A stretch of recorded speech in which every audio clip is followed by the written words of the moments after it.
மணப்பெண்ணின் பிரத்யேகமான திருமணம் விவாஹா தி சென்னை சில்க்ஸ். திருப்பத்தூர் மாவட்டம் வாணியம்பாடியில் உறவினர் மீது இருந்த கோபத்தில் அவரது காரை திருடி விற்றவர் கைது செய்யப்பட்டார். ஆட்டோ கன்சல்டிங் நடத்தி வரும் சதாம் உசேன் என்பவரின் வீட்டின் முன்பு நிறுத்தப்பட்டிருந்த ஸ்கார்பியோ கார் திருடு போன வழக்கில் அவரது உறவினர் வசீம் கைது செய்யப்பட்டார்.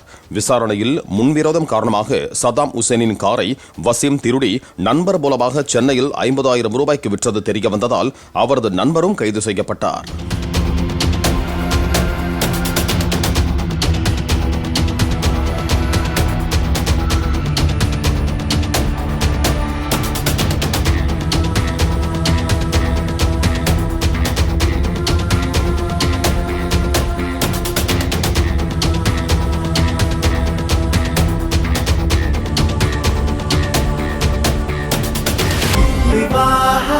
மணப்பெண்ணின் பிரத்யேகமான திருமணம் விவாஹா தி சென்னை சில்க்ஸ். பிளே ஸ்டோர் மற்றும் ஆப் ஸ்டோரில் இருந்து பாலிமர் செயலியை QR கோடு மூலம் பதிவிறக்கம் செய்யுங்கள். செய்திகளை உடனுக்குடன் பெறுங்கள்.